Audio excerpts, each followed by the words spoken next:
Welcome back. And now for the news in detail, we start with the US president who has offered to mediate between Turkey and the Kurds. Trump threatened Ankara with very tough sanctions, including financial curbs, if it crosses red lines drawn by Washington. In a series of tweets, President Trump said he has three options to choose considering the situation in Syria. He said these include sending troops and winning militarily, imposing sanctions on Turkey, or mediating a deal. But he said the American people don't want to see the US military sent back into the region. Earlier this week, Trump ordered partial withdrawal of the US forces from northeastern Syria after a phone call with Turkish President Tayyip Erdogan. In a related development, US says it did not block the United Nations Security Council consensus statement on Turkey. In a statement, US mission to the UN said it does not endorse Turkey's military incursion in Syria. The US mission said Ankara is now responsible on the failure to protect vulnerable populations.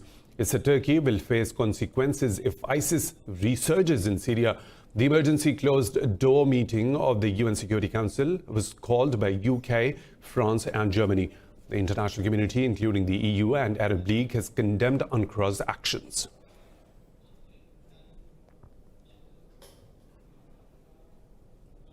Meanwhile, Turkey says its military incursion will not go beyond 30 kilometers into northeast Syria. Foreign Minister Mevlut Çavuşoğlu said the operation will eliminate a security threat to Turkey from Kurdish fighters. He said Washington has no right to control Syrian airspace, however Turkey does. Çavuşoğlu said Turkey will retaliate if the US imposes sanctions over its campaign. He said Turkey will be responsible for ISIS prisoners in the planned safe zone in Syria. In another development, Syria says it will confront all the foreign invaders. Speaking in Damascus, Deputy Foreign Minister Faisal Mekdad asked the world to force Turkey to stop invading northern Syria. Mekdad said the Syrian army is fighting terrorist groups across the country and will fight any invading forces. He said Ankara's incursion contradicts its guarantees for the political process in Syria. Mekdad said the Syrian Constitutional Committee cannot function if Turkey kills innocent people.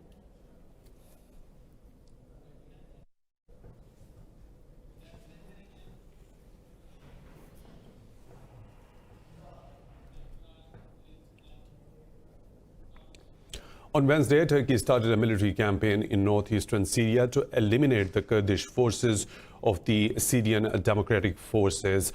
Moving on, the Houthi rebels have offered Yemen's government a second prisoner swap of 2,000 detainees. The offer comes after over 250 Yemeni soldiers were freed by the rebels last month. Houthi spokesperson says the gesture is aimed at easing tensions in the region. Head of the Houthis' Prisoner Affairs Committee, Abdul Qadir al-Murtada, said the exchange could happen as early as next week. Murtada said Houthis are waiting for the other side to respond. The Houthis also offered to stop launching missiles and drones at Saudi Arabia if the coalition ends airstrikes on Yemen. The Saudi-led coalition has yet to respond to the ceasefire offer. But senior Saudi officials say they see this as a positive development.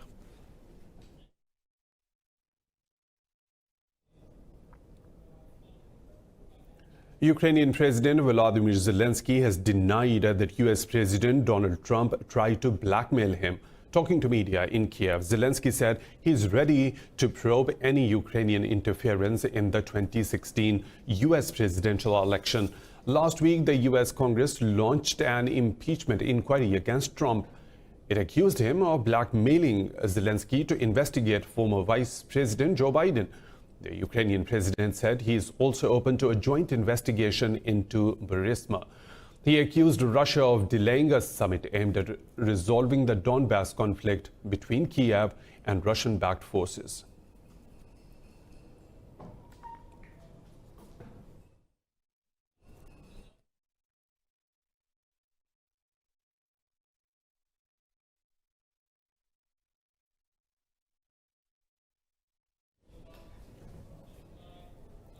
China's President Xi Jinping is on his way to Chennai for a two-day informal summit with Indian Prime Minister Narendra Modi. The Indian media reports that India's illegal annexation of occupied Kashmir and subsequent tensions with Pakistan will figure prominently in the discussions. Chinese President Xi Jinping and Indian Prime Minister Narendra Modi will spend 2 days together at a beach resort in Tamil Nadu. Informal dialogue is being held under the informal Wuhan process, which started 2 years ago after India backed down from a standoff with Chinese forces over the Himalayan state of Bhutan.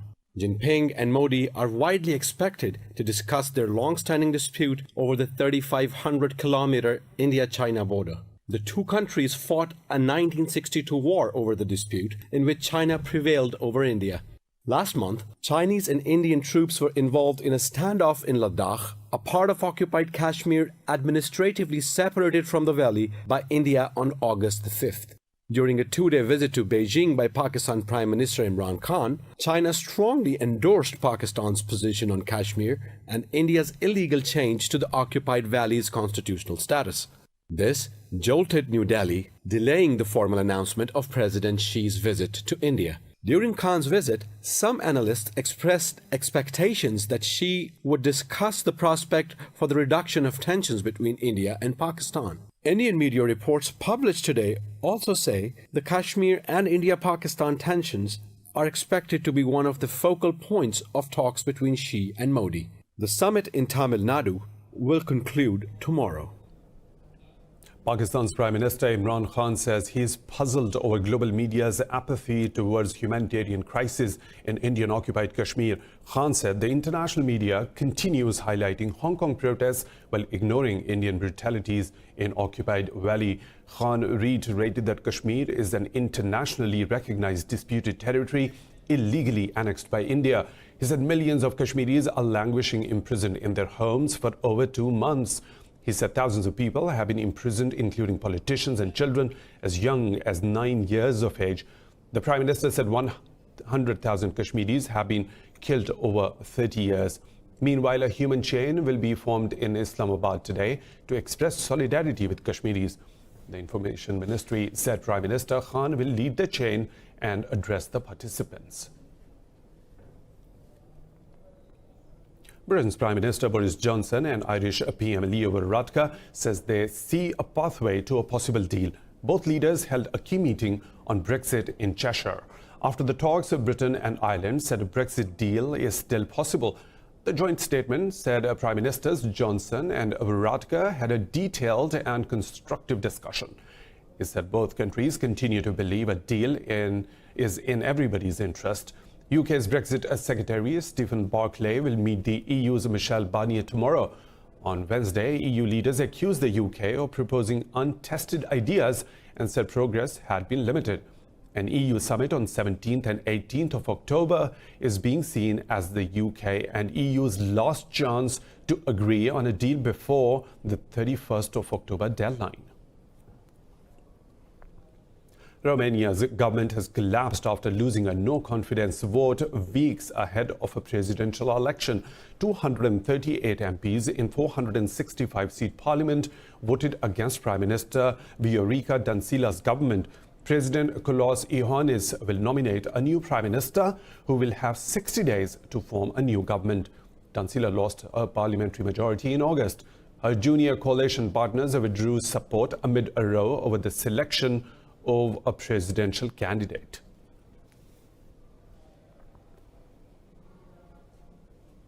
International donors have pledged $14 billion to fight diseases including AIDS, malaria, and tuberculosis. They made the announcement at the Global Fund Summit in the French city of Lyon.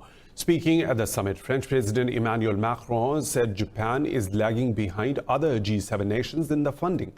Macron said Saudi Arabia is also behind other Gulf states in their contributions. Microsoft founder Bill Gates and U2 leading man Bono were also present at the event. Gates told the summit about new developments in preventing the spread of HIV. Bono criticized populism, calling for the promotion of hope and unity. The Global Fund Replenishment Conference has set a goal of preventing 234 million infections by 2023. Police have arrested dozens of climate protesters as they block traffic at New York's Times Square. Former U.S. Vice President Al Gore appealed to mayors around the world to pay more attention to the climate crisis. Speaking in Copenhagen at the C40 World Mayor Summit, Al Gore said the climate crisis is worse than people realize. Meanwhile, in New York, 62 people were arrested during a protest to highlight climate change. Protesters called for urgent action to save the environment. On the fourth day of the climate change protests, disruption in the UK centered around London City Airport. Activists have also expanded their blockade in central Paris. Two businessmen have been arrested on charges of funneling foreign money into the U.S. elections. Officials say they helped President Donald Trump's lawyer investigate political rival Joe Biden. Businessmen Lev Parnas and Igor Fruman were arrested in connection with New York case involving campaign finance laws. They were donors to a pro-Trump fundraising committee. President Trump's personal lawyer, Rudy Giuliani, said they helped him investigate former Vice President Biden. This comes as the Democrat-led U.S. House of Representatives conducts an impeachment inquiry against President Donald Trump. It's time for a short break, but coming up next in the bulletin.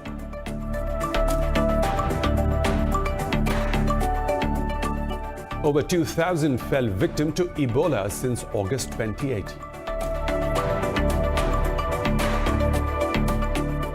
And 70% people in slums have no access to toilets.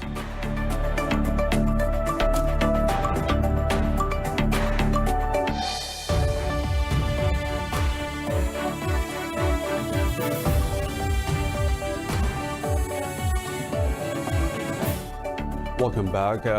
News related to a sad and unfortunate incident. 3 people have died in China after an overpass collapsed onto a busy road in Wuxi city of Jiangsu province. Local authorities say 2 others have been injured in the accident. Officials say the collapsed flyover trapped 3 cars underneath. A rescue operation has been launched, sending firefighters, police and medical workers to the site. Authorities say an overloaded lorry might have brought down the bridge.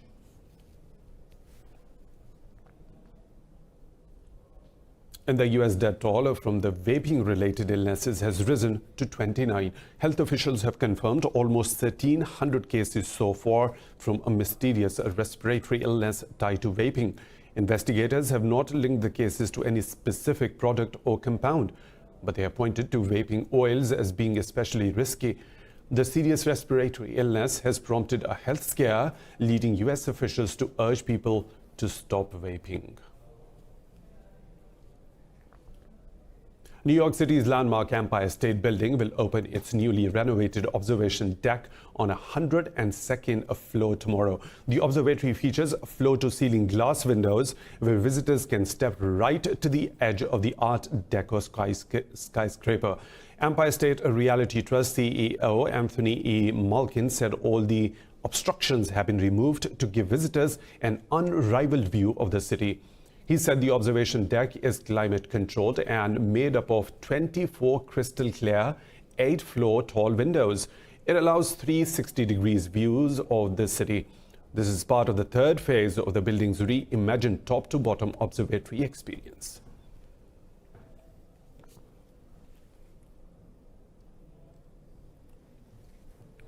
The Ebola epidemic in the Democratic Republic of Congo has been successfully confined to a smaller territory, but eliminating the disease outright remains a challenge because of conflict and immigration in the affected area. More in this report. The DRC has lost over 2,000 of its citizens to Ebola since August 2018. With over 3,000 confirmed infections since then, it's considered the 2nd largest Ebola epidemic on record. But now things are finally moving in the right direction. We have significantly contained the virus in a much smaller geographic area. Now we have to kill the virus. The problem is, it's back in areas that are deeply insecure. There were only 14 confirmed cases of infection last week, down from 130 in April. And the disease is currently restricted to Mombasa, Komanda, Oicha and Mandima. Containing a virus is a different prospect to eliminating that virus from human populations. And at this point, we have to ensure that we push the virus completely out of the human population. And we need to do that as quickly as we can. More people have agreed to be vaccinated as well, with almost 240,000 inoculated.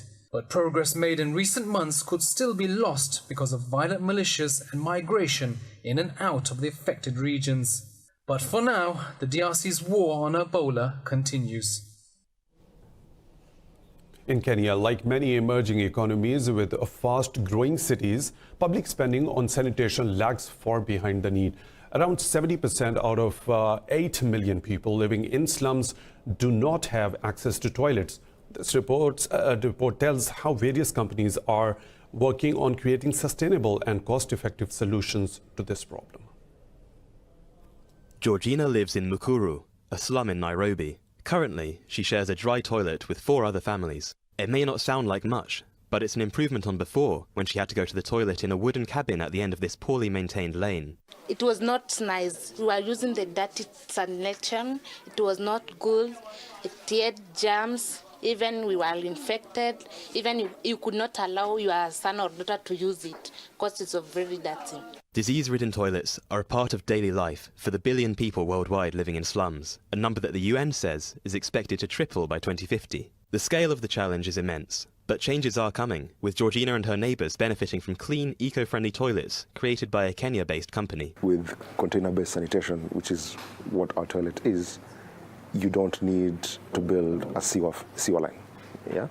Now, you can imagine the process that you have to go through to be able to lay a sewer in a place that is that heavily densely populated. It's virtually impossible. Another advantage of the dry toilets is the opportunity for recycling. Thanks to these new sanitary facilities, excrement is recycled as organic fertiliser and sold to farmers, with the promise of seeing their yield increase by 30%. This recycling plant aims to treat 200 tonnes of excrement per day, or 10% of the total produced in the Kenyan capital per year.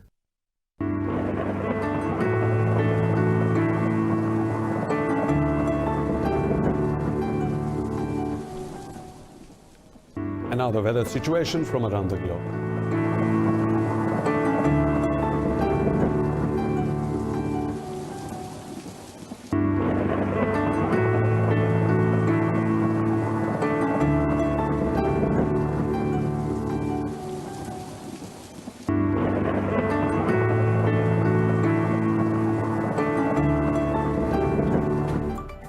That's all for now. Further updates, stay tuned with Indus.